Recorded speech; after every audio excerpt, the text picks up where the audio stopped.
મહત્વપૂર્ણ સમાચારની શરૂઆત કરી। ગુજરાતના ગૃહ રાજ્યમંત્રી હર્ષ સંઘવી ગાંધીનગર મનપા કચેરી ખાતે પહોંચી ગયા છે। સમાચાર ગાંધીનગરથી મળી રહ્યા છે, જ્યાં ગૃહ રાજ્યમંત્રી ગાંધીનગર ખાતે પહોંચ્યા છે। વરસાદી પાણીના નિકાલની વ્યવસ્થા અંગે ખાસ બેઠક છે તે યોજવામાં આવી છે।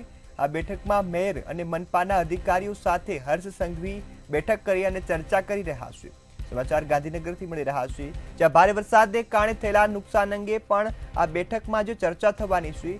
Mayor Mira Patel, municipal commissioner બેઠકમાં હાજર રહ્યા છે।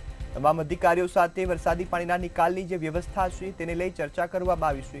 ગૃહ રાજ્યમંત્રી હર્ષ સંઘવી ગાંધીનગર મનપાની કચેરી ખાતે પહોંચી ગયા છે। હાલ ગુજરાતમાં જે વરસાદી માહોલ છે તેમાં વરસાદી પાણીના નિકાલની વ્યવસ્થા અંગે આ ખાસ બેઠક છે તે બોલાવવામાં આવી છે।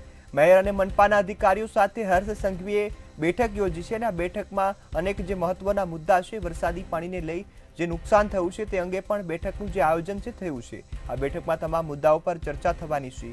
ત્યારે મેયર મીરા પટેલ અને મ્યુનિસિપલ કમિશનર જે બેઠકમાં હાજર રહ્યા છે, તમામ અધિકારીઓ સાથે હર્ષ સંઘવીએ બેઠક યોજી અને ગુજરાતમાં જે વરસાદી માહોલ છવાયો છે આ વરસાદી માહોલ વચ્ચે તારાજીના જે દ્રશ્યો છે તેને લઈ ચર્ચા કરવામાં આવશે। ત્યારે વરસાદી પાણીના નિકાલની વ્યવસ્થા અંગે આ ખાસ જે બેઠક છે તે બોલાવવામાં આવી છે, જેમાં મનપાના અધિકારીઓ સાથે હર્ષ સંઘવીએ બેઠક કરી આ તમામ મુદ્દાઓ પર ચર્ચા કરી છે।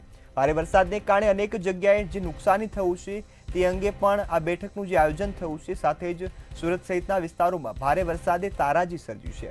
આ તમામ વિસ્તારોમાં ભારે વરસાદ બાદ અનેક જગ્યાએ પાણી ભરાયાના દ્રશ્યો સામે આવ્યા છે, જેના કારણે સ્થાનિકો ભારે હાલાકી ભોગવી રહ્યા છે।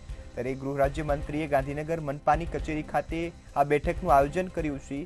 તેમાં આ બેઠકમાં વરસાદી પાણીના નિકાલની વ્યવસ્થાને લઈ ખાસ ચર્ચાઓ કરવામાં આવી છે। બેઠકમાં મેયર મનપાના અધિકારીઓ સાથે હર્ષ સંઘવી બેઠક કરી રહ્યા છે। ત્યારે ભારે વરસાદને કારણેના નુકસાન અંગે પણ આ બેઠકનું આયોજન કરવામાં આવ્યું છે। ત્યારે મેયર મીરા પટેલ અને મ્યુનિસિપલ કમિશનર બેઠકમાં હાજર રહ્યા છે।